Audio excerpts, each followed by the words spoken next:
ഫ്ലോറിഡയിലെ Kennedy space സെന്ററിൽ നിന്നും നാസയുടെ കരുത്തുറ്റ SLS അഥവാ സ്പേസ് ലോഞ്ച് സിസ്റ്റം റോക്കറ്റ് ആകാശത്തേക്ക് കുതിച്ചുയർന്നു.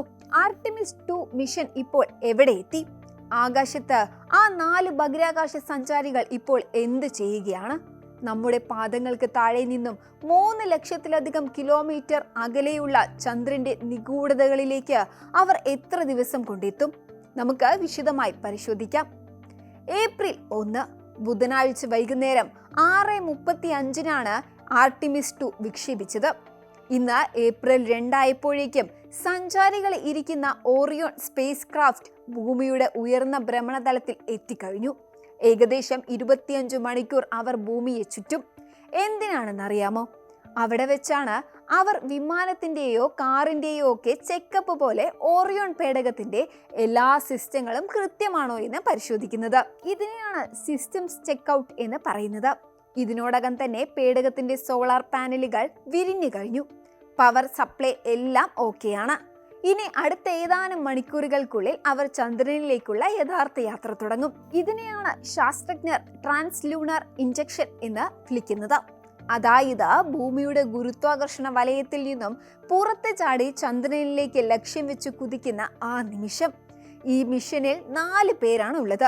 അവർ വെറും ബഹിരാകാശ സഞ്ചാരികളല്ല, ചരിത്രം കുറിക്കാൻ പോകുന്നവരാണ്. ഒന്നാമത്തെ ആളാണ് റൈഡ് വൈസ്മാൻ. ഇതാണ് അവിടുത്തെ കമാൻഡർ, ഈ ദൗത്യത്തിന്റെ നായകൻ. രണ്ടാമത്തെ ആള് വിക്ടർ ഗ്ലോവർ ആണ്. ഇത് പൈലറ്റ് ആണ്. ചന്ദ്രനിലേക്ക് പോകുന്ന ആദ്യത്തെ കറുത്ത വർഗക്കാരൻ എന്ന ചരിത്രം വിക്ടർ ഗ്ലോവർ ഇന്ന് കുറിച്ചു കഴിഞ്ഞു. മൂന്നാമതായിട്ട് ക്രിസ്റ്റീന കോച്ചാണ്. ഇവരാണ് മിഷൻ സ്പെഷ്യലിസ്റ്റ്. ചന്ദ്രനിലേക്ക് യാത്ര ചെയ്യുന്ന ആദ്യത്തെ വനിത. സ്ത്രീ ശക്തിയുടെ പ്രതീകമായി ക്രിസ്റ്റീന ആകാശത്ത് തിളങ്ങുകയാണ്. നാലാമത്തെ ആള് ജെർമി ഹസൻ ആണ്. മിഷൻ സ്പെഷ്യലിസ്റ്റ് തന്നെയാണ് ഇവരും. കാനഡയിൽ നിന്നുള്ള സഞ്ചാരിയാണ് ഇവർ. അമേരിക്കക്കാരനല്ലാത്ത ഒരാൾ ആദ്യമായാണ് ചന്ദ്രനിലേക്ക് പോകുന്നത്. ഈ 4 പേരും കൂടി ചേരുമ്പോൾ അത് ലോകത്തിന് നൽകുന്ന മെസ്സേജ് ഇതൊരു രാജ്യത്തിന്റെ മാത്രം വിജയമല്ല, മുഴുവൻ മനുഷ്യവർഗത്തിൻ്റെതുമാണ് എന്നാണ്. പലരും ചോദിക്കുന്നുണ്ട്, ഇവർ ചന്ദ്രനിൽ ഇറങ്ങുമോ എന്ന്. ഇല്ല എന്നാണ് ഉത്തരം. ആർട്ടിമിസ് 2 ചന്ദ്രനിൽ ഇറങ്ങാനുള്ള ദൗത്യമല്ല, ഇതൊരു ലൂണാർ ഫ്ലൈബേസ് ദൗത്യമാണ്. അതായത് ചന്ദ്രന്റെ തൊട്ടടുത്തുകൂടി ഏകദേശം 7400 കിലോമീറ്റർ ദൂരം അവർ പറക്കും. ചന്ദ്രന്റെ പിന്നാലെ നിഗൂഢമായ വശം അഥവാ far side of the moon അവർ നേരിട്ട് കാണും. 10 ദിവസം നീണ്ടു നിൽക്കുന്ന ഈ യാത്രയിൽ അവർ ആകെ സഞ്ചരിക്കുന്നത് ഏകദേശം 10 ലക്ഷം കിലോമീറ്റർ മാത്രമാണ്. ചന്ദ്രന്റെ അടുത്തുകൂടെ ഒരു യൂട്ടേൺ എടുത്ത് അവർ തിരികെ ഭൂമിയിലേക്ക് വരും.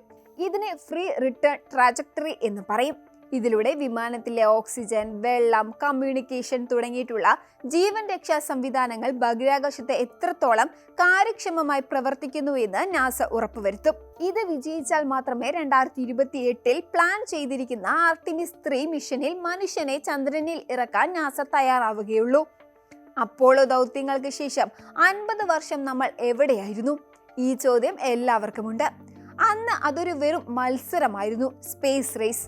എന്നാൽ ആർട്ടിമിസ് മിഷൻ എന്നത് ചന്ദ്രനിൽ ഒരു പെർമനന്റ് ബേസ് അല്ലെങ്കിൽ ഒരു താവളം ഉണ്ടാക്കാനുള്ള നീക്കമാണ്. അവിടെ താമസിച്ച് പഠനങ്ങൾ നടത്തണം. വരും കാലത്ത് അവിടെ നിന്നും ചൊവ്വയിലേക്ക് മനുഷ്യനെ അയക്കണം. ഇതാണ് നാസയുടെ ലക്ഷ്യം. അതുകൊണ്ടാണ് സുരക്ഷയ്ക്ക് ഇത്രയധികം പ്രാധാന്യം നൽകുന്നത്. ഏതായാലും ആർട്ടിമിസ് 2 ഇപ്പോൾ അതിന്റെ ചരിത്രപരമായ പാതയിലാണ്. കൂടുതൽ വാർത്തകൾക്ക് news 18 Keralam YouTube channel subscribe ചെയ്യുക.